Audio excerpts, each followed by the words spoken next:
Pakistan Peoples party کے senior رہنما تاج حیدر، ان کے گزشتہ جو 3-4 دن پہلے انتقال ہوا تھا، جن کے سوئم کی تقریب تھی۔ اس موقع پر وزیر اعلیٰ سندھ سید مراد علی شاہ، وزیر بلدیات سندھ سعید غنی، جبکہ صدر پاکستان پیپلز پارٹی سندھ نثار گھوڑو کے ساتھ ساتھ جنرل سیکرٹری پاکستان پیپلز پارٹی سندھ وقار مہدی اور صدر تو ہم نے بتایا، جبکہ رابطہ secretary Syed Noman Shaikh, general secretary Pakistan Peoples Party Karachi Javed Nagori, نائب صدر پاکستان پیپلز پارٹی کراچی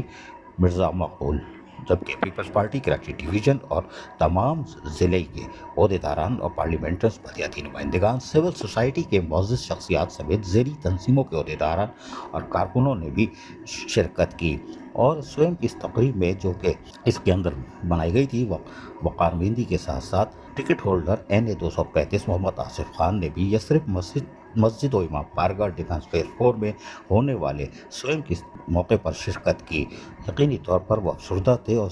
سابق سینیٹر، دانشور، مفکر اور ایک انتہائی خوش اخلاق، خوش گفتار شخصیت تاج حیدر کے سوئم کے موقع پر ان کو زبردست خراج عقیدت بھی پیش کرتے دکھائی دے رہے تھے۔ عزیز عارف، KBS بلدیاتی نیوز کراچی۔ ایسی ہی خوبصورت ویڈیوز فیوچر میں حاصل کرنے کے لیے ریڈ بٹن پر کلک کر کے اور بیل آئیکن کو پریس کر کے ہم سب کے سبسکرائبر بننا مت بھولیے۔